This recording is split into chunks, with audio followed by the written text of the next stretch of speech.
Let's start with this new one. Recently, been feeling as if somebody keeps tailing you. I'm to confirm your suspicions. Someone is following you around. Has been for a few nights, maybe longer. That can't be a good thing. The only question is, what to do about it. You know what? I helped Sophie with her problem. Maybe she'll help me with mine. This is clearly something more serious than what you can figure out on your own. You have to tell Sophie. You have to ask Sophie for help. She must have experience with all kinds of stalkers, invisible or not. You make your way to Sophie's apartment, feeling watched the whole way. It would be better if you could shake the tail, but something tells you that's impossible. A ghoul lets you into Sophie's apartment.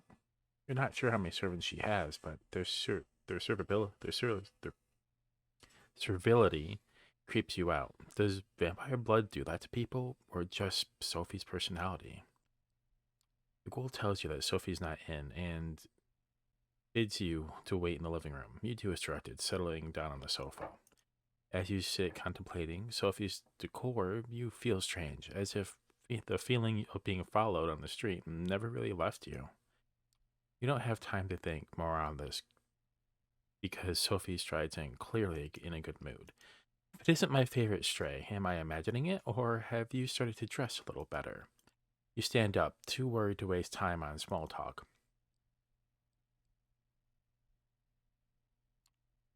I have a weird feeling when I go out, as if some invisible creep is tailing me. Sometimes when you are a vampire, you really do have an invisible creep tailing you. This is cause for concern, to be sure. In fact, Sophie looks around the room, suddenly startled. I can't believe it. As Sophie stands up, ready to face whatever danger she senses, an invisible force pushes aside her servant standing in the doorway. You hear the door to Sophie's apartment open and close. Sophie sighs and settles back down as the ghoul disappears into the hallway in a vain effort to catch a stalker. I suppose I should scold you, but in a town full of Malkavians and Nosferatu, that's probably useless. Sometimes this happens. This is embarrassing. You should be careful. I'll assign one of my servants to watch your haven. You leave Sophie's apartment, chastened and confused. If invisible orlocks and jesters can follow you anywhere, how are you supposed to stop them? Perhaps it's all part of the game and the kindred seem to play with each other. Hard to say if that makes it better or worse. Give me something real quick.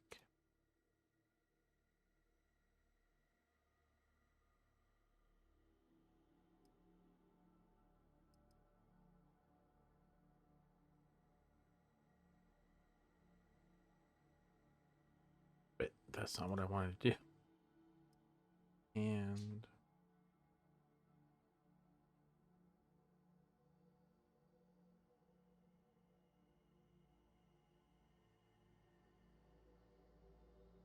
then pull that up and that, and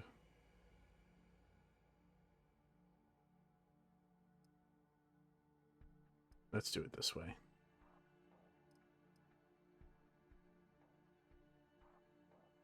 There we go. Much better.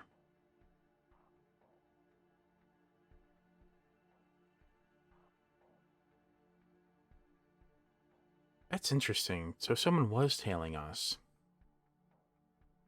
I'm not sure who, but someone was definitely following us around. Uh, well, we helped him out already. Let's go talk with Hope. Honestly, I really want to. Oh, I need a rest. Okay. Knock knock. You'd ask who's there, but you don't know if the sheriff of New York City would play along. When you open the door, you see him toying with the car keys he's holding in his hand. Ready to go, fledgling? You don't feel like it, but you give him a nod nevertheless. Excellent. Stay close. He leads you down to the vehicle he's parked nearby. Once again, he takes the wheel, literally and figuratively. Everything inside is just the way you remember it, down to the rearview mirror reflecting the intense stare of your guide.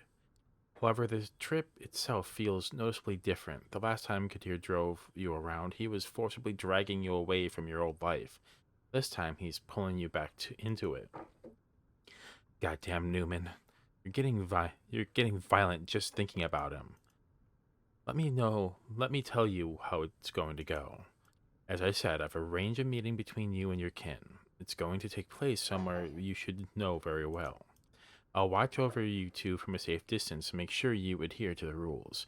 You should know those very well, but I'll reiterate just so you can't ever say I didn't warn you. Don't do anything that would violate the masquerade. Don't establish some secret routes or of contact. I will know. Do treat it as the last time you two will meet. Take this chance to wrap everything up. Here's your story. You're fine. You're fine. Found yourself at a crossroads. Decided to radically change your life and move out of the city. The subway is unbearable. The rent is too high. They've heard it all. However, you do not appreciate being accused of a crime you didn't commit. So you're back, both to clear your name and to strike fear into the heart of the real culprit. By now, you should know to cause fear among the living. Yeah. He smirks at you. Have fun. As long as you don't leave a mess for me to clean up, we should be good. The car makes a sudden turn. I'll leave the finer details to you. Just be so kind and don't make me regret this. You can sense he's going out of his way for you, but doesn't try to force you into gratitude by stating it plainly. If you know, you know. He'll see if you are worthy of his aid. We're here. You take a look around and recognize your destination. He was right. It's a familiar place. It's the office in which you wasted the best years of your life. Newman should be up there. Apparently, someone is blackmailing him with documents proving his penchant for embezzlement. Poor guy's a wreck in his office, and he's probably pretty shaken up. The documents don't exist, but it would be a shame if someone went there, wiped the floor with the man, found proof that he pilfered the funds, and forced him to admit his crimes. He turns off the engine and relaxes comfortably in his seat. You silently leave the car and head straight for Newman's office. The elevator ride up just doesn't seem to end. After what feels like 5 hours, but in reality is closer to 30 seconds, you finally reach your floor. Your ex-boss is sitting in his office, just like Kadir said. He looks, how can you put it, as if he had just Googled body language for alpha males and attempted to poorly copy the most cartoonish posture in order to intimidate the blackmailer. Out of habit, you take a deep breath as you step inside his office. Amanda? He immediately relaxes. It's just Amanda, his eyes say as a sly grin appears beneath them. Forget to ask for a vacation? People were worried, you know. Not to mention overworked to hell and back. Then overworked some more. Someone had to take over your responsibilities. And guess what? Just as we started digging into your work, some unexpected financial irregularities started popping up. We'll need to work on a common story to explain those, you see. You keep quiet and just stare him down. The poor idiot still thinks he's the predator in the room. Let's see how long it takes him to realize his mistake. Newman senses you're different somehow. He attempts to stare back, but fails to withstand your glare. He starts to wonder what's going on and quickly arrives at a conclusion. Wait a second, so you're the one who sent me that message? Now that's a laugh. He starts approaching you. Sweetheart, if I'm going down, you're going down with me. And you think you could convince anyone that you never knew what was going on around here? Fat chance. And even if you did, you know my friends, they'll never let you live it down. He's right in front of you, licking his lips, pondering the best way to display his complete physical superiority. You won't give him the chance.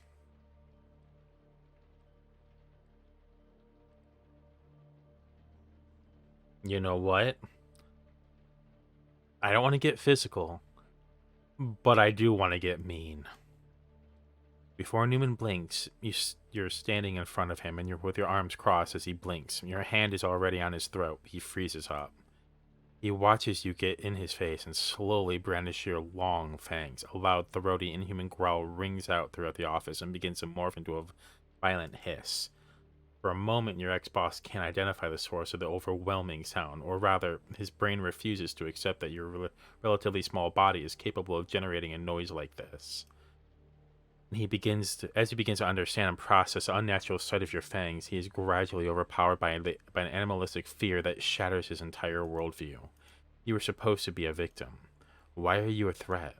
Why did reality break? You slowly tighten your grip on his neck, not hard enough to trigger a response, but enough to strike deeper fear into his heart. Kneel. Newman complies with your demand, squealing softly, a single tear making its way down the stubble on his cheek. Fuck. Fuck! Obey. I'll do whatever you want. Just don't kill me. Please. You gather your strength and throw him, slamming him against his desk. Fuck. Fuck. Fuck. Fuck. Fuck. Fuck.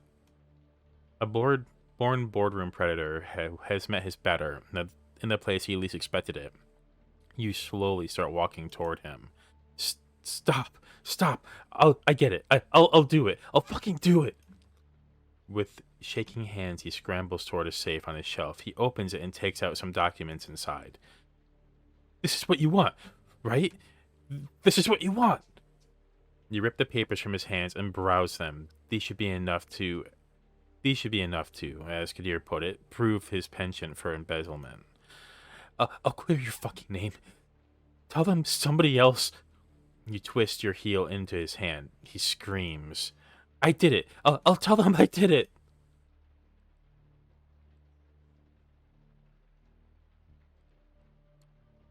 You simply turn around and start walking away. You walk into the elevator. Consider this my resignation letter. Yes. You walk into the elevator, press the ground floor, and wave at Newman as the doors start closing. He mumbles something under his breath and winces in pain. Back to Kadir's car, once you close the door, he instantly puts his foot on the gas pedal. Walking off the pitch with no regrets, said everything you had to say. I whipped the floor with him and got the documents that should keep him in check. That asshole will be looking over his shoulder constantly for the rest of his life. Kadir smiles deviously. Looks like you can take care of business. You can take care of business, as expected. I don't need to tell you to hang on to those documents, but keep in mind that you can use them for more than a security guarantee. We're always looking for more contacts among the big fish. Once you settle in, you can use what you know of Newman to convince the elders that he's better off as your ghoul. Now that's an enticing thought. You're surprised at his suggestion. The car speeds up to across an intersection before the light turns red. You give Kadir a good hard look.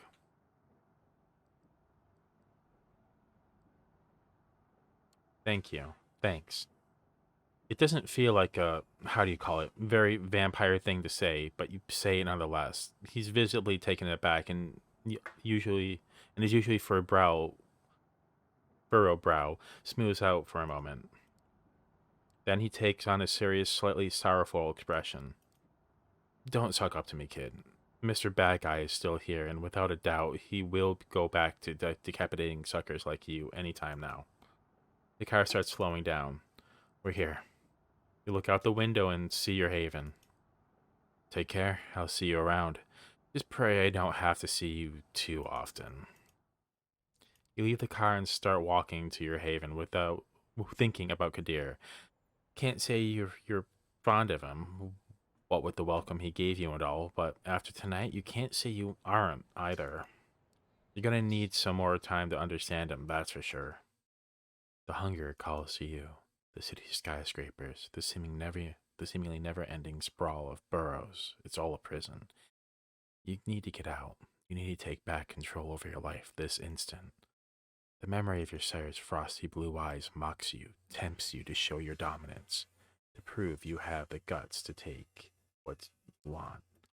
Beating, that's just the thing. Coaxing, no. Ordering a mortal to bend to your will, drinking deep of their lifeblood. Faces pass you by, while some look more ravishing than others. Any would do right now. You compose yourself, your rational mind fearing a blatant breach of the Masquerade's temporary hold over the beast and its compulsions. Claiming yourself a small victory in and of is calming yourself is a small victory in and of itself. The semblance of command will have to do for now. It won't last. You need to quench this hunger before it overtakes you and makes you lose control. We're hungry. Oh no, he's back.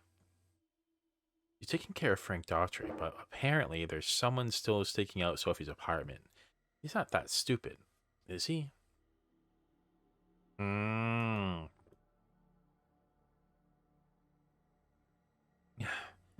All right. Well, before we do these two, let's work on these ones first, because we're slowly making. And I don't want really feel like going for Benoit yet. Let's use Hope. When you get to the internet cafe, Hope is already waiting out front. The sight catches you off guard. A part of you suspected that she might be more of a shut-in. My haven is my castle type. Perfect timing. We need to go for a ride. Get in, get in, get in. She doesn't wait for your response and just behind the wheel of a lavender vintage roadster instead. The engine starts roaring expectantly, causing everyone's head to turn. Not wanting to attract Nia's attention, you quickly slip into the back seat of the car. The moment you shut the door behind you, the vehicle sets off, tires screeching. Sorry for bringing you up to speed. Sorry for bringing you up to speed. For not bringing you up to speed. But hey, this is New York City. Everyone's always in a rush, and this is even more true when you're kindred. Now allow me to take care of some business, and I'll be right with you. Even as she's zooming through traffic, she's still on her phone, of course. Nice car. How do you afford that? Vroom vroom beep beep. Thank you. The lavender really brings out its character, doesn't it? Fussy work. About affording things in the city, it's pretty hard. You gotta be at the top of your game at all times. Might as well explain my business plan to you while I'm at it. Discuss BTC.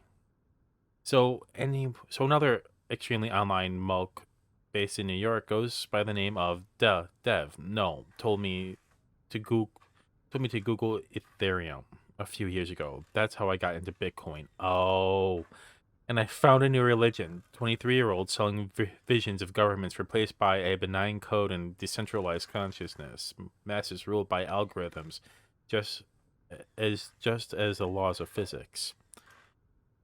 Idiot man-child investors trying to shape their realities through sheer fanatical zeal and dedicated collectors of things as abstract as rare SHA 257 decryptions. Her driving style is far more aggressive and dangerous than you're comfortable with. Is it just you, or does she peek into the rearview mirror more often than she looks straight? A hyper speculative environment where nothing has real value, only abstract beliefs matter, and your life savings can be ruined by a single bullshit tweet. How could I refuse the allure?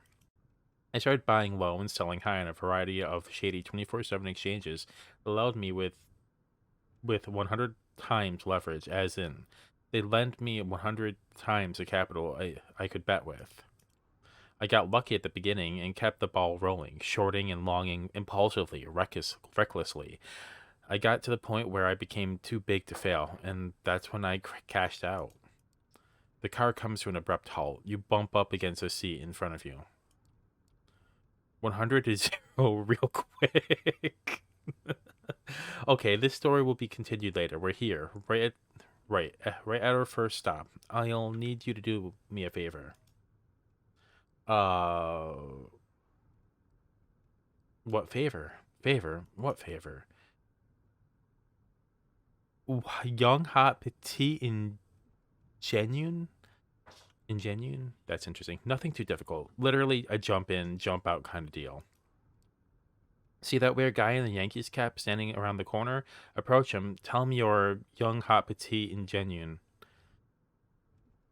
Take the phone he gives you and bring it here. Get going, honey. It's illegal to park here. You jump out of the car and approach the man. Hope has pointed out not a lot you can tell about him based on his appearance, aside from the fact he's pretty shady. The guy assumes a comically threatening pose as you approach. The hell you want? Um, I'm at Hot Petite Ingenuine. Oh, got it, man. I had no idea what ingenuine meant, so I had to make sure I was. Wait, I had to make sure I was about to Google it. Okay. He takes a phone out of his pocket and covertly passes it to you. Everything has been prepared and preloaded according to the instructions. Should take about 2 minutes to transfer the data. Get out of here. The man walks away with an exaggerated hip hop gait. You jump back into Hope's car. She immediately steps on the gas. You got the phone? You're the best. Pass it to me, please. She connects the two smartphones using a cable and begins some sort of data transfer. Looks like it's an identical model. After a minute or so, the process is complete. All right, goodbye, lovely. You served me well. Hope opens the car window, grabs her old phone. You're not in the, you're not expert enough to recognize the exact model, but it definitely looks like it had an $800 price tag slapped on it. And tosses it out the window. Surprised, you look behind you and see a car in the opposite lane run over the abandoned device. Hope notices your quizzical look. I've been needing a lot of burner phones lately, and I'm not going to use some cheap piece of shit, so it's a pretty expensive necessity. Intersection, red light. She takes advantage of the moment to shoot a driving selfie that strategically excludes her face and upload it to Instagram. You notice her handle there is Versace Beauty. There we go. Now I was telling you a story. Cashing out. Right. At some point toward the end of the 27 at the end of 2017, I become convinced I needed to cash out. There was no way the bubble was going to last forever. I always knew there would be no grapes of wrath or for the cryptocurrency era. It would have. Let me read this again. I always knew there would be no grapes of wrath for the cryptocurrency era. It would have to be a series of profoundly antisocial, disconnected events. The whole crypto culture was a decentralized church of lone millennials who rejected and established modern values and kept atoning for the original sin of not buying Bitcoin back in 2013. Another abrupt last second turn. You were pressed against the window. What the hell is it with her driving style? That life you never wanted to live anyway. Better life you never wanted to live anyway, and get a chance to win a priceless piece of nothing. Untether yourself from all worldly desires. Find joy in suicidal indignation. To this day, money holds no real value to me. It's as abstract as a video game score, a bunch of numbers on a screen. This joyless world changed me forever. I knew I had to escape. So I took my piles of fictional dollars to a new arena, elite New York City social circles. Not because I wanted to scam them and make more, but because I wanted to finally have some goddamn fun. I mean, of course I had to scam them in the process, but it was only in service of becoming something more than a star, a constellation. Another abrupt stop, this time next to the entrance of a shifty-looking back alley. Leaky gut syndrome. All right, friend. This time you're at leaky gut syndrome. Whistleblower extraordinaire. When a whenever a press whenever a press sneak fuck wants a leak, you've got it. Got it? Sorry for putting you out there in my place, but I only personally contact people as a last resort.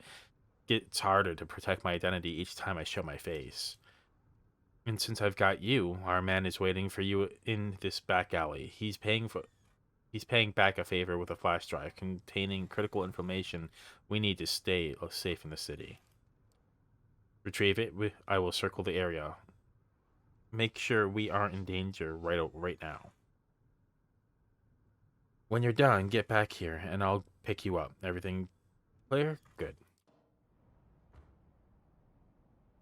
You exit the car and see it drive away in a hurry, then head into the narrow passageway. Sure enough, there's a man waiting for you at the end of the back street, unshaven, wearing wrinkled clothes, with a nervous eye tick. When you approach, he gives you a mean look. You lost or something? I'm leaky gut syndrome. You said you've got a little something that might interest me? Of course. Straight to the point, aren't you? All right, then. Clumsily, he produces a USB stick from his front shirt pocket and holds it before your face. When you reach out to take it, he pulls his hand back and gives you a sly grin. Getting all this data was risky, you know. Miss Montgomery is an unusually secretive woman. Digging up dirt on her took more effort than expected. Effort that should be rewarded, I think. The more you ask about her, the more you expect a letter saying, "Give up your inquiries, which are completely useless." At your doorstep, perhaps attached to a severed cat head. You'd catch my drift? What?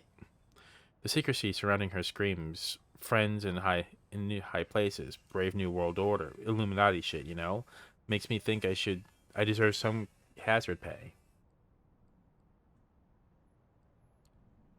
I ran a background check on you. You're not just some random schmuck off the street. No way you didn't know what you were walking into when you took the job. And if you really didn't, I doubt you're the kind of journalist who can gather intel worth shit. You're bluffing the hell out of him, unsure if it's going to work. It does. The man spits on the ground angrily and raises his hands in surrender. All right, all right. I shouldn't have put you on the spot like that. My bad, okay? He extends the hand holding the flash drive towards you again. You take it. Oh yeah, one more thing.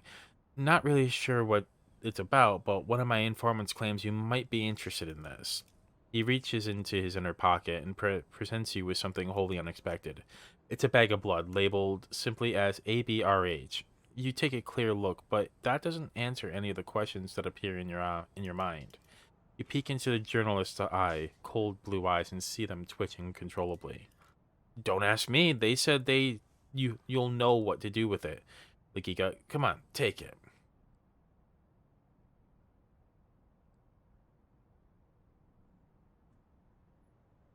Sure, fine. I'll take it. You grab the bag. Anything else? Yeah, I don't think so. Thanks for your cooperation. Another eye twitch and an awkward silence. You hide the blood bag under your clothes and leave the alley the way you came. Oop's car appears behind the corner just as you walk out of the street. It doesn't even fully stop when you approach, but slows down just enough so you can jump in. The moment you close the door, she leans into the gas pedal with her full strength, causing the engine to roar. Her driving style definitely doesn't reflect how laid back she seems as a person. We got it? You throw the flash drive onto the seat next to her. Perfect. Any problems? How'd the meeting go? You relate the entire back alley encounter to her. Toward the end of the story, you notice she's not staring at the road or her phone, but directly at your face. The realization startles you. Bloody Mary and Adderall. You you've got that bag of blood with you? Place it on the seat next to her. She peeks at the label. She looks at it again. Then she stepped on the brakes. Vulgar. Fuck! Fuck, fuck, fuck, fuck, fuck! I'm okay. She grabs both the bag and the flash drive you've obtained and throws them out the window. Looks like that's her favorite method of taking care of problems. That bag was a message. AB negative used to be my blood type. It's the rarest one, found in less than 1% of the United States population. Glad you didn't drink it. Who knows what they've done to the bag? Some New York City vets can tell you wild stories about using irradiated blood to locate and kill their kindred. Seriously? Glad I didn't drink from him. Better safe than sorry, yeah. Still, I wonder if they would have done anything to his blood. That would that would have be some kind of five-dimensional chess move. But yeah, contact is compromised and needs to be cut off. Goodbye, my journalist frenemy, and goodbye, dear leaky gut syndrome. You both outlived your usefulness. After a brief period of hesitation, she deletes the whistleblower extraordinaire account and sighs. Other one bites the dust. I've got another story to finish. I was talking about Bitcoin, and then where did I stop? Hmm, scamming. Oh, right. You know who saw the real face of the city? Anna Delvey. Ever heard of her? No? A Russian working class girl, born as Anna Sorokin. She moved to New York in 2013 and convinced everyone she was in this insanely rich trust fund kid, a wealthy German heritage.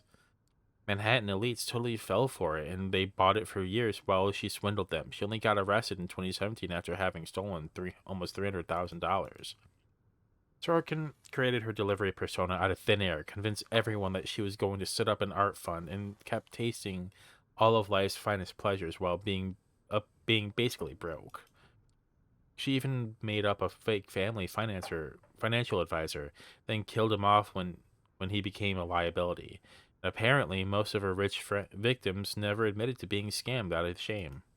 By now, you're sure the way that she scrutinizes her surroundings, or reckless driving, she's trying to escape somebody. Now, DeVay's locked up with murderers and Rikers, writing her memoirs, apparently picking out a lot of fights. Bless her heart, she'll forever be an inspiration. But I have more advantages than she ever did. I have my own considerable funds, and I can rely on more made up people than just some old ass financial advisor. A whole bunch of fake content creators and influencers that every rich dumbass wants to get in touch with and collaborate. Makes it super fun. Makes it super easy to earn more money than I invest. Fun. Where'd that come from? You've seen it firsthand, both as a deceiver and the deceived. It's a city of illusions. Make non-existent money, come up with a fictional status, play nonsensical camarilla games. And one day you might just find yourself at the top. All right, we're reaching our last stop. You look around. You're coming up to a parking garage. You're going to take an elevator to the 70th floor. Give the masked man you meet in the floor of the door, in front of the door, this memory card. It contains a art house movie I've made. You mean a vampire movie? By art house, you mean a vampire movie? Devil Woman Doctor. Yes, a movie you've seen me rehearse in my haven. You didn't think I was doing that just for show, did you? I found some filthy rich Manhattan purrs who'll pay a fortune for a convincing vampire cam show. I don't need money, it but their industry connections gave me an idea. When we give them this memory card, we'll gain access to tech that should allow us to take on my biggest enemy in the city. So your nickname this time will be a Crash. You are momentarily dazed, but can't immediately understand what happened. The first thing you know for sure is, if you were still a normal human being, you'd be dead. You replay the last few seconds in your head. The other car appeared out of nowhere and crashed into Hope's vehicle at the maximum speed it was able to achieve in this closed-off space. The driver had already managed to kick open the mangled door next to him and stumble out of his seat. Now he wordlessly approaches the trunk and takes a huge caliber silenced pistol out of it. He stares approaching the lavender wreck of a Hope's car, obviously ready to finish the job that he had started. You have to be fast and violent. It's you or him, now.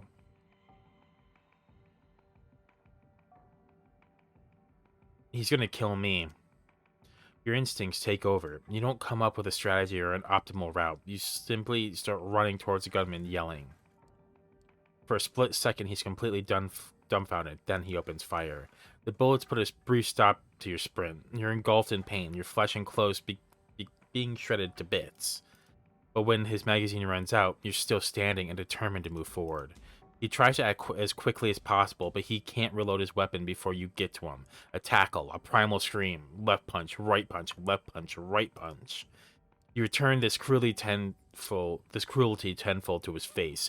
When you're done, the head is barely recognizable as a human. You stand above the gunman's body, trying to calm yourself as your killer instincts. That's when you hear her voice. Same but unironically. Ugh. Her username. Hope slithers out of her car and sees you standing over your assailant. Huh, you did pretty well. She says good. I said, well, hey. She approaches the body of the driver you killed and kicks it so she can take a better look at it. Upon seeing the front of the corpse, she lets out an annoyed grunt. Knew it. Knew it would be this asshole. He's been following us all day, and I know just who he belongs to. Even before she begins talking, she's already trying to reach someone through a video call. Eventually, she succeeds. You see a nonchalant woman in a business casual on her smartphone screen. Kara Montgomery, how may I help you? Kara. Hope. Didn't expect you'd ever reach me through this channel. Hope you thought things through. Wait, did something happen? Did something happen? Your fucking ghoul just tried to kill me, you crazy bitch. That's what fucking happened. Calm yourself, for Christ's sakes. This is a baseless accusation. I know he's from Double Spiral. He's been working at your motherfucking company. Come on, you know I can't be held responsible for the independent actions of my subordinates. Why don't we meet up and talk it up? Up disconnects the call and instantly blocks Gara from contacting her. You corporate shithead. You make me sick. Tired, she turns her gaze to the dead ghoul. I'll dispose of him. Help me get him, put him in a car. Holla back, woman. Holy shit. 30 seconds later, his body's lying in the back seat of the lavender colored wreck. Okay, good. You take a look at the scene of carnage in front of you. Every second we're here gets us closer to a serious masquerade violation. I'll have to exchange my palmed or worthy masterpiece for the good some other time. She gets behind the wheel, and you follow her inside the car. Meet me in my haven when I tell you it's safe. For now, I need to dump this asshole somewhere, get my car fixed, and plan out a counterattack. You guide Hope to your new haven. She drops you off, and before she leaves, she makes it clear what's about to become. She makes what's about to come perfectly clear. If we want to survive in this city, Kara Montgomery needs to die. She disappears into traffic, and you disappear into your place. Shit! I need to rest. The plan was to return to your haven for the day. The sun is coming up soon after all, but that's not what the beast has in store for you. The feeling of emptiness, the overwhelming famishment that takes hold of you cannot be denied or bargained with. The time when you could reason with your thirst is over. You don't remember how it happened exactly, but you find yourself in an alley, sucking the last drops of blood from a savage gash in a corpse's neck. You have killed somebody tonight, and did it very close to your haven. Any attempts at covering up this poor soul's death become secondary when you realize that the dull glow over the city of the east of the sun in the east is the sun coming up. You barely make it back to your haven in time. You realize your clothes are a mess, torn in places, covered in blood, your victim's blood. How many people saw you get into the building? You don't know. It was a panic sprint to escape the light. Instinct saving your skin. The same instinct that decided it was time to feed the beast. You cannot let this happen again. You cannot ignore the hunger for as long as you did before tonight. Humanity depends on it. Shit!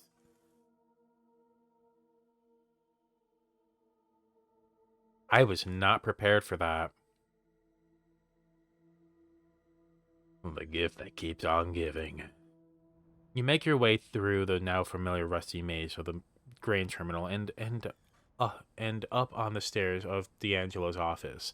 This time, however, you find the room firmly locked. There's a note pinned to the door. You rip it off, it scared the crooked lettering. There's been another one, and at the scene now. Best beds.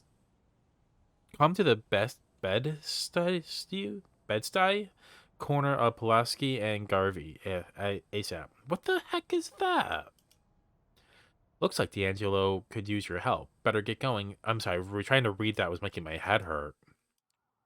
As you approach the address, D'Angelo gave you a squad car passes you by, sirens blaring. Following it, you make a turn from Decalb Avenue to Pulaski Street. Sure enough, the street is awash with red light from the 4 or so police cars parked on the nearest corner. Next to an ambulance, confirm that the nearest corner next to an ambulance, confirm that you're in the right place. You move closer to what appears to be a New York's finest convention, looking around in the hopes of spotting a familiar, if not altogether pleasant face. No such luck. True to his Nosferatu lineage, D'Angelo is nowhere to be seen. You stop on the sidewalk across the street, trying not to draw attention to yourself. All of a sudden, one of the cops standing by the entrance of the buildings looks straight at you. There's a double take, and you instinctively look away. Bad move, you think to yourself, as you notice him making his way towards you. Not allowing panic to set in, you stand your ground, doing your best ordinary citizen impression. The cop waddles across the street towards you, his sense of authority putting that extra spring in his step. You try to remain calm, but as he pulls his hand out on his holster, shit, you can't help but mouth the word. This is about to get messy. Suddenly he stops as if instinctively realizing that he was just inches away from a grisly demise. He waves at you dismissively and yells in a thick Brooklyn accent, "Hey, this is an active crime scene. Be on your way." I haven't done a near Brooklyn accent in a long time. Relieved by trying not to show it, you put on your grumpy New Yorker face and start to walk away. I don't want my accent to come out. As you make your way past a dark alley, someone grabs you by the arm and pulls you into the shadows. If the smell of cigars and cheap cologne wasn't, don't give away, the gravelly voice sure does. Nice save. I mean, dumb to show your face around here in the first place, but still. Come on, I'm parked around the corner. Before you know it, you're sitting in the passenger seat of a busted old sedan parked up half a block away, giving you a nice view of the police gathering. Um, do your shadowy skulky thing. Hey, how about you do your shadowy skulky thing? Maybe we can find some way to let me. Maybe you can find some way to let me in from the inside. Shadowy skulky thing. Jesus, kid. Childish phrasing aside, it's as good an approach as any, I guess. Without another word, he gets out of the car and heads for a nearby back alley. You watch in silence as he disappears into the shadows. A minute passes, then another one, and another. You begin to worry. What if there were more cops inside? What if your moldy partner has gotten himself in trouble? Suddenly, a shadowy silhouette appears in one of the windows on the second floor. Looks like he made it after all. At least you hope it's him. The shadow waves at you and points to the corner of the building, opposite the two cops. You get out of the car and quietly make your way towards the alley. Sure enough, you find a fire escape ladder has been conveniently dropped for you. Good work, D, you mumbled to yourself as you climb up to the second floor. Finding the crime scene proves easy enough. You just follow the yellow police tape, and before you know it, you're standing in the middle of what used to be someone's living room. The place has been completely trashed, knocked over furniture, shattered glass, the works. Looking around, you notice a sign scribbled on a nearby wall. It reads, "His gift, our fate." You're no expert in typography, but the crooked letters look similar to the ones you saw back in Red Hook. Sure enough, there's very little in terms of blood, save for the occasional stain that's bound to end up on the carpet once you toss somebody through a glass table. D'Angelo leans against the doorway. He seems lost in his thoughts, sucking on his cigar compulsively and mumbling to himself. You lean over a bit, try not to make it obvious that you're listening in. You manage to catch the last few lines of his monologue. This night's been kind to them so far, but the questions keep piling on, and now they've found themselves amidst the wreckage of another life. It was up to them to sift through the debris and come up with a neat little pile of answers. Suddenly he tenses up as if he's sensing your eyes on him. Feel free to chip in, kid. Anything catch your eye? Um, no blood, same as before. At least none spilled. So what does this tell us? Might be the kindred we're after. That this was feeding. The killer's kindred might be the one we're after. Might doesn't make right. Let's not make assumptions until we see the body. Still, the pattern is consistent. God damn it, I hate where this is going. There are dogs here. Who let the dogs in? Why? It looks like you're right. Why? The thing blood angle seems to check out. It looks like you were right. Yeah, well, this time, I'd rather be wrong, alright? Anyway, it looks like we're not getting any more out of this place. No way around it. We gotta see the body. Sure, might as well be prudent. In for a penny, in for a pound, might as well be prudent. My thoughts exactly. The Dustborn have it bad as it is. If I'm gonna accuse one of them of breaching the Masquerade, I want solid evidence. And I mean rock fucking solid. Luckily for us, I might know someone who could get us an audience with our dearly departed. To your surprise, he pulls out a cell phone, a busted old clamshell. He flips it open and spends a good minute browsing through the contacts, muttering to himself. Finally, he makes a call. Hey, you know who this is. Yeah, that favor you owe me? Time to deliver. Listen, I know you got a fresh one. The murder in Bed-Stuy. I need to take a look. Yes, now.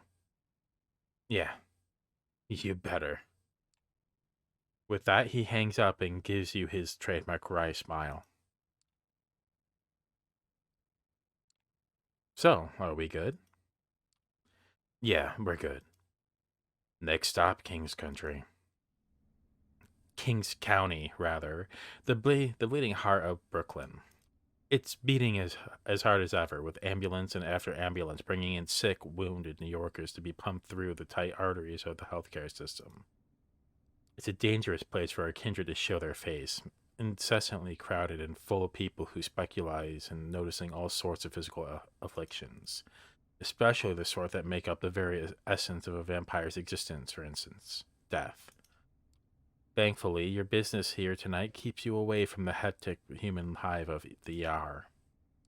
Instead, you follow D'Angelo to a relatively quiet part of the underground parking lot that's closest to your current point of interest, the Kings County morgue.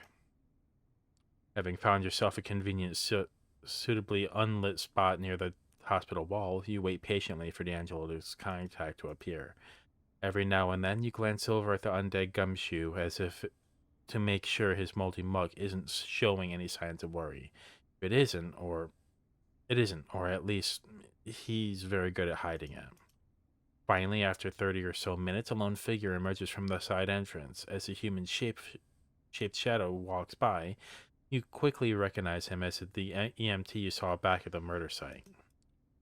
Clearly nervous, a 20-something-year-old redhead can't seem to help but look back and make sure no one is following him. Finally, he stops and lights up a cigarette. Without even looking in your direction, he takes a puff and exclaims, so, seemingly to no one in particular, Room 112, you've got 20 minutes. D'Angelo speaks without looking at you. That's our cue. You follow the Fang detective through the same door the EMT walked out of. Luckily, this wing of the hospital seems unusually empty. Still, the confidence in which D'Angelo makes his way through the white and green corridors makes it clear he's been here before. Finally, he stops in front of one of the doors. Room 112. That's your stop. The room is small, with only one oversized freezer by the wall and a big slab mounted in the center. Sure enough, the body of a middle-aged man is splayed out on the steel surface.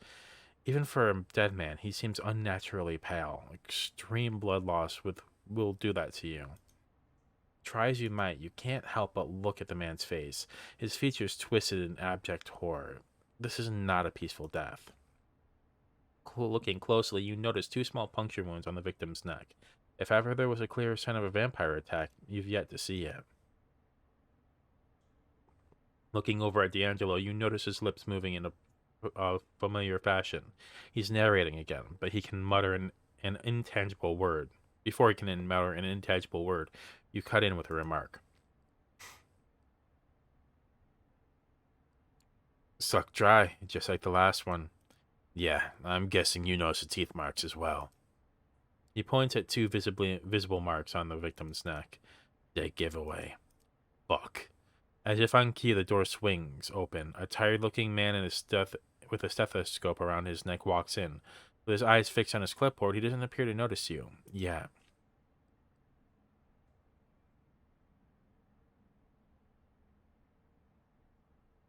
Get him. Letting your instincts take over, you pounce on the unsuspecting doctor, plunging your fangs into his aorta. The precious liquid tastes sickeningly sweet, making you feel a bit lightheaded. It appears a good doctor has been getting high on his own supply. It takes you a moment to get your fill, but when you're done, you immediately feel D'Angelo's eyes on you. You start coming up with an excuse, but he just smirks. You're quick, kid, I'll give you that. Beat me to it by a pube. Now come on, let's get out of here. Time to pay our dear Premiogen another visit. Robert Larson's home looks about the same as last time. No added security, no dogs prowling the yard. No angry dogs prowling the yard. It appears that the thin-blooded Primogen would rather risk another visit from his old pal D'Angelo than arouse suspicion to his family and neighbors. Which is good, considering that's what he's about to get. Sure enough, the light in Larson's study is on, and you even catch a glimpse of the man himself shuffling around the room. You look over at D'Angelo, wondering how you're going to get Larson's attention this time. Without a single word, D'Angelo walks over to a nearby street lamp and leans against it, making sure he's visible to all who happen to look. Looks like this time, it's time. Looks like time for subtlety is over. It only takes a couple minutes for Larson to take notice. You see him again lean against the window and storm out of his room. In mere seconds, he's out in the yard in D'Angelo's face. Listen to me, you moldy fuck. I've had just enough of your shit. You want to pester me? Fine, but leave my family out of it. For a moment, D'Angelo just stands there, motionless, allowing Larson to get his frustrations out. Suddenly, he grabs a thin blood by the collar, lifts him off the ground, and smashes his back against the lamppost. Are you finished? All right, now you listen to me and listen good. You think I'm enjoying this? You think I like to be jerked around? You think I got nothing better to do than hang around this little puppet theater you've made for yourself? Now, either you give me a lead that I can follow, or I'll start remembering things you'd rather forget. For the first time since you met him, Larson looks speechless. His eyes go wide with fear. He can only mutter under his breath. You wouldn't dare. Try me. You an awkward silence. You stand there shifting your eyes from one vampire to the other. Guess it's time to either press the advantage or play a good cop. No. Come on, Larson. Just give us something. It's been a rough night. See, Robert, my assistant here is tired of your shit, too. So, what's it gonna be? If you want my help, put me the fuck down. With his feet back on the ground, Larson straightens his collar in a faint attempt at preserving some shred of dignity. There's a place in Manhattan, Lower East Side, one of the few places in the city where my people can find shelter. Yeah, I know it. If you go there right now, you might find what you're looking for. D'Angelo stares at him for a moment, just long enough to make it uncomfortable. We better.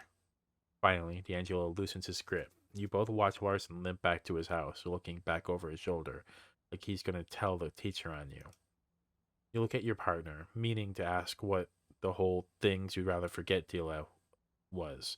As if sensing your curiosity, D'Angelo cuts in with a preemptive mutter. Come on, we got what we came for. As you reach the address Larson gave you, you find yourself standing in front of what looks like an old garage. On the outside, the place looks as uninteresting as it gets. You'd think it's abandoned if not for the few barely working lights illuminating its shabby facade. Once you're inside, however, if ever there was a place worthy of being called a wretched hive of scum and villainy, this is probably it. The room is littered with drunks and crackheads, human and thin blood alike, their minds lost in their cruel little worlds, their bodies splayed out across the floor. D'Angelo leans over and whispers in your ear, I'll cover the back door. You stay near the front. Let's look around and see what we can find. Before you can ask what exactly you're supposed to be looking for, D'Angelo disappears into the shadows. Doing your best to blend in with the crowd, which is fairly difficult considering your upright position, you slowly make your way across the large room. Not really knowing what you're looking for, you focus on the details, a knowing smirk, a hateful stare, anything that looks even a slightly bit suspicious. After a dozen or so empty stares, you're almost ready to give up when suddenly something catches your eye. A young, skinny woman hunched in a corner of the room. She gives you a bewildered look, a thousand-yard stare that tells you, beyond a shadow of a doubt, it's her. As you walk towards her, D'Angelo emerges from the shadows right next to you. Nice catch. He kneels down beside her. You can tell he's trying to sound as comforting as possible, but with his gravelly timbre, it's not working out. The dogs are back.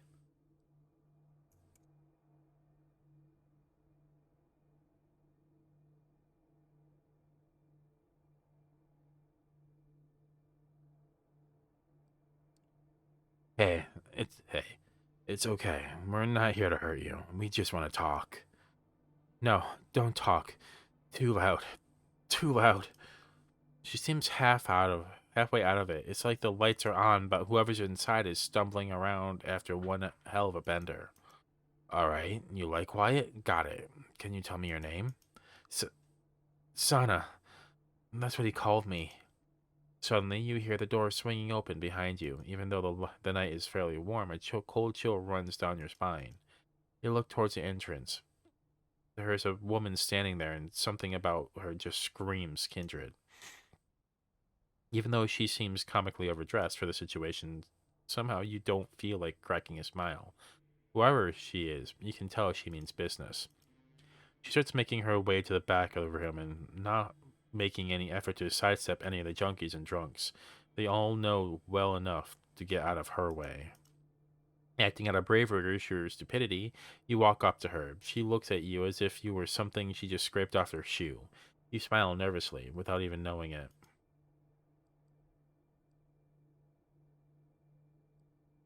Hey, as soon as you open your mouth, her hand shoots out, grabbing you by the throat. The woman looks at you, tilting her head as if examining a curious species of insect. Suddenly, her eyes shift as she notices something behind you. Her face turns from disgust to curiosity to sheer annoyance. You. Hey, Val. That's my assistant you got there. Do you mind? She rolls her eyes. You feel the grip on your neck loosen and you awkwardly fall to your feet. She makes her way towards D'Angelo, pushing you aside like a rag doll. Where is she? You're gonna have to be more specific, darling. Don't play coy, Ginny. The manslayer, the one. I know she's here. A blood hunt has begun. By order of the prince herself, the girl is to meet her final death. Hold your horses, honey. I'm conducting an investigation under the auspices of the sheriff. That counts as for something, too. Look, sweetie, I'm not here for some clit measuring contest. You want this to get ugly? Be my guest. Otherwise, I suggest you step aside and let me do my job. By all means. He steps aside in a comically exaggerated fashion. You look at the corner where you last saw Sana, but find no trace of the girl. I'll be. I could swear she was just here. Valet looks at D'Angelo. She smiles softly, but you can tell she's trying very hard not to rip his head off. You'll regret this. Story of my life. Without another word, she turns on her heel and storms out. D'Angelo waves his hand in your general direction. Come on, kid. Let's get out of this shithole. As you emerge from said shithole, you feel the cool night breeze caress your skin. It's soothing and almost makes you forget how shitty the last few hours have been. Almost. Okay, kid. I know you've got some questions, but it's getting early and I don't feel like having a QA session right now. For now, you get one question. Make it count.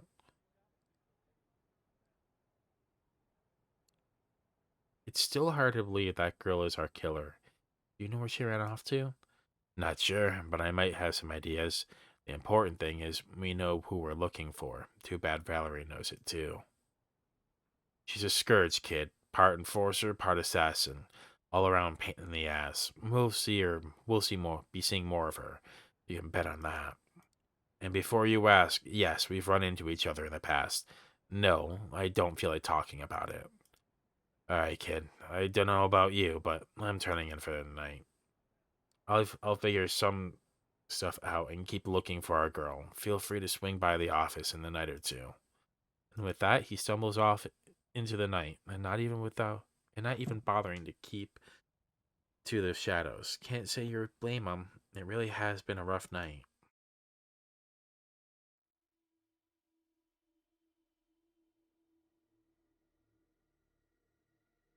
Upon returning to your haven, you find a small scrap of paper lying in your window still. Need a favor. If you're still up for it, come meet me in Prospect. Damn. Once again, you cross a gate to Prospect Park and head straight for where you last saw the feral duo. Minutes pass. Finding no sign of Tamika, you begin to worry that something might have happened to her. Suddenly, you hear rustling coming from the nearby bushes, and it's not the stray cat kind of rustling either. Hey, you in the bushes. You know I can hear you, right? The rustling stops, only for a second. Suddenly the bushes part and Raoul walks out, desperately trying to look confident. Yeah, that's only because I wanted you to. Listen, I wanted to have a word before Tam gets here. She sees you like for whatever strange reason. She seems to like you for whatever strange reason. But the way I see it, you're a nuisance as well. At best. At worst, you're a threat. You'll warm up to me.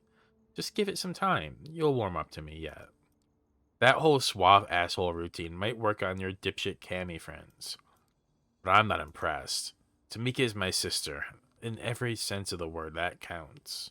Anything happens to her that I find even remotely your fault, I'm coming after you. Is that clear? She doesn't need a babysitter. Tamika seems pretty capable. Don't think she'll need you babysitting her. Oh, she's plenty capable. Given the opportunity, she'll rip your guts out if you cross her. What I'm saying is, if anything happens to Tamika, I'm holding you accountable. All of a sudden, the sound of footsteps reaches your ears. It's just faint enough not to be ostentatious, but still loud enough to hear. You can tell whoever's approaching wants to make their presence known. Both you and Raoul turn just in time to see Tamika emerging from behind an old sycamore tree. It's hard to tell just how long she's been listening in on your conversation. In any case, she walks up and speaks, addressing no one in particular. Did I miss anything? Your brother's worried about you. He seems to think I'm a bad influence. Aw. In an instant, her voice goes from mockingly sweet to stern and unyielding. Her next words sound like a challenge. Is that true, Raoul? You think I can't take care of myself? God damn it, Tam, that's not what this is about, and you know it. I know, big brother. You meant well. You always mean well. Ah, screw it. Why do I even bother? And with that, Raoul takes his leave. Tamika waits in silence just long enough to make sure he can no longer hear her and addresses you. I have a favor to ask. What is it? Okay, what is it? I have an errand to run. I was hoping you come with me. There's a place east of here. It's a short walk. We should be back in about 2, maybe 3 hours. Wait, we're walking? As in on foot? In New York City? I don't like cars, alright? They remind me of old times before I became this. It can be distracting. So, can we go? Sure. We can go if you're ready. Well, alright. And so you head toward the parking lot, accompanied by Tamika and a lot of unanswered questions. Following Tamika's directions, you finally arrive at the Evergreen Cemetery, one of the oldest building grounds in Brooklyn. You enter through the southwestern gate and follow your companion through the sea of tombstones. It's a nice enough place, as far as graveyards go, much less homogenized than the usual flat field littered with identical markers. She confidently passes on, swerving and weaving along the pre-programmed path. It's clear that she's been here more than a few times. Finally, she takes a sharp left and takes a few more steps down a gravel walkway, coming to a sudden stop in front of a modest headstone. The inscription reads, Lucas Santiago, beloved sister and daughter, born 1991, taken from us too soon. With her eyes fixated on the gravesite, she lets out an absent-minded utterance. I need a moment. Not long, 5 minutes at most. You look around in search of a good spot to wait for her and pass the time. At the far end of a nearby lawn, you notice a lone bench situated under a sweeping willow. Suddenly, you hear voices, distant but slowly approaching. Judging by the tone and timbre, you're guessing it's a couple of teenagers out to get their late night kicks among the dearly departed. Might be a good chance to feed. Then again, you could just pass the time by walking around the area. It's actually quite nice in a dark and somber kind of way.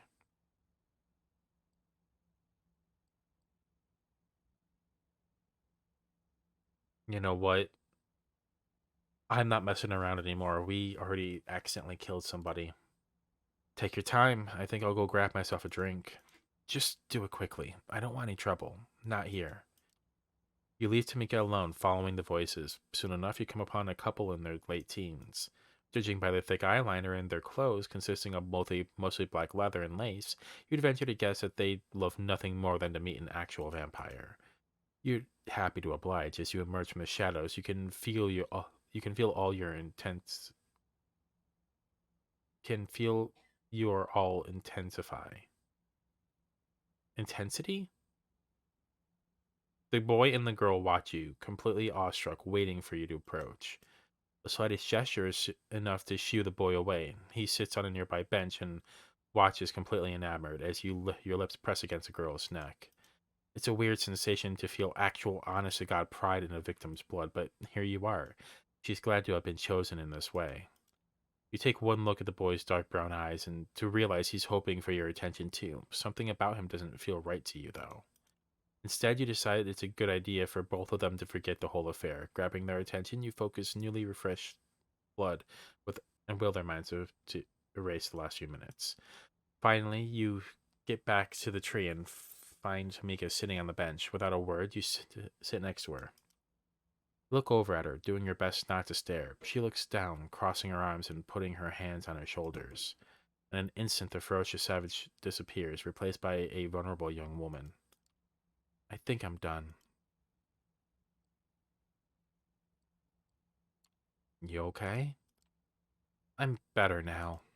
Sorry, I guess I should tell you that was about.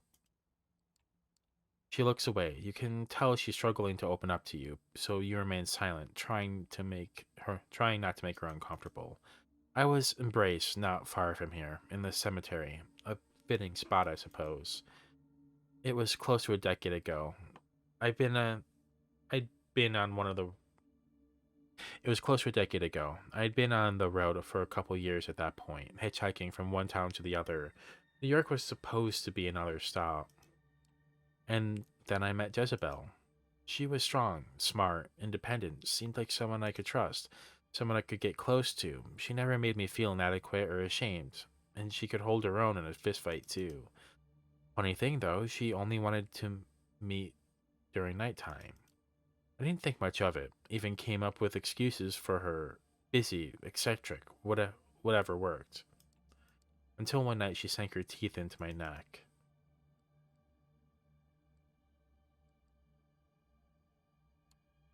A fighter, a lover, an undead abomination? She sounds like quite a gal. She was. I honestly learned more about her after she was gone. She was the real deal, an old school gangrel, a veteran of the Battle of New York. She looks away and grows reticent for a brief moment. Anyway, she left soon after turning me. I think the conclave of Prague really shook her up. Concave of Prague? Wait, the concave of what now?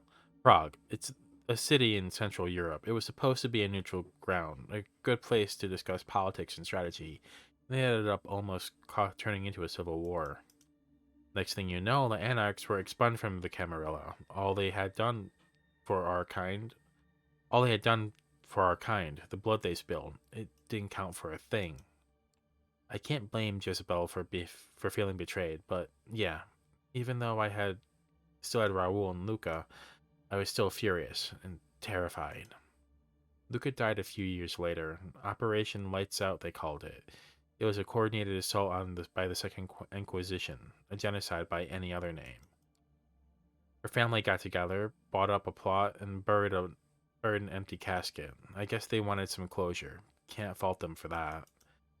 Even though she's not really here, I like to come and visit from time to time. It reminds me of who I am, keeps me in check, keeps the beast at bay. Also, this being the place of my embrace, you have to appreciate that level of irony. She straightens up and looks at you as if something just occurred to her. Sorry, I don't know what came over me. One minute I'm all grunts and stares, and next I'm giving you my biography. I guess I'm just tired or scared of being scared, alone. You don't have to be alone. I used to think so, but those were simpler times. At this point, I'm just looking for something to believe in, someone I could give a damn about. I mean, you do have Raoul.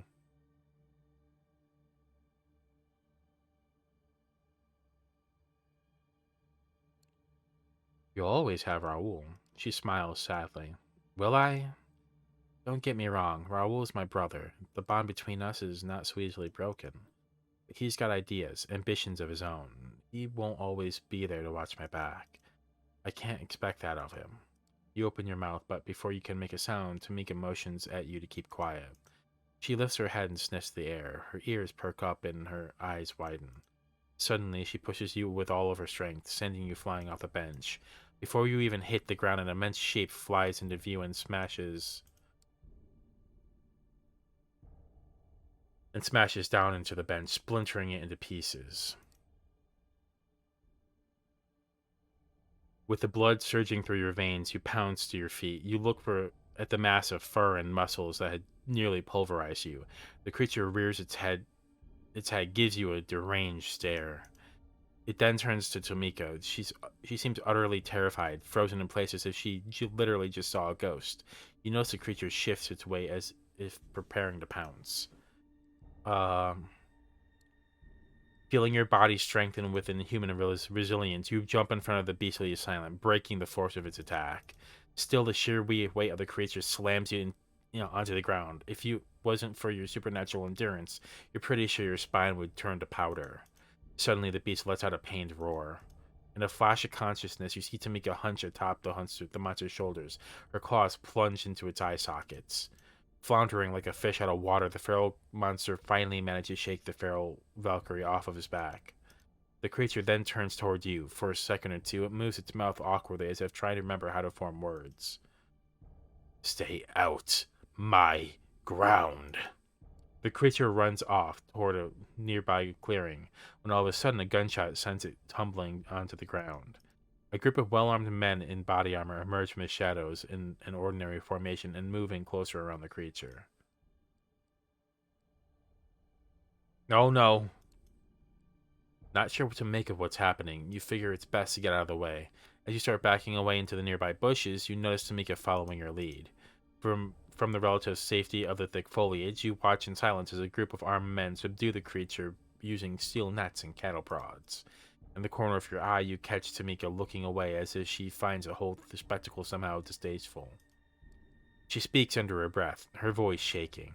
Can we get out of here? You see no reason to object.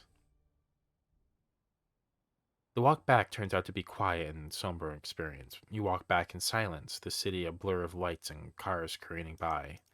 You look over to Tamika. She seems lost in her thoughts. Finally, you decide to break the silence. Do you have any idea who those guys were? They looked like knew what they were doing. They did. They spend their whole lives either training or hunting our kind. They're the Second Inquisition. It's been a while since I saw them operating in New York. I would have never I would never expect them to go after the scarred one. Hell, until today I wasn't even sure he existed. Scarred one? That's the only name he's known by. He's a cautionary tale for young Gangrel. He's what happens when you let the beast take over. I always figured him to be more of a metaphor, seeing him in real life. It's like a Christian just happened to run into Judas Iscariot, or no, Iscariot? I I only know the person as Judas.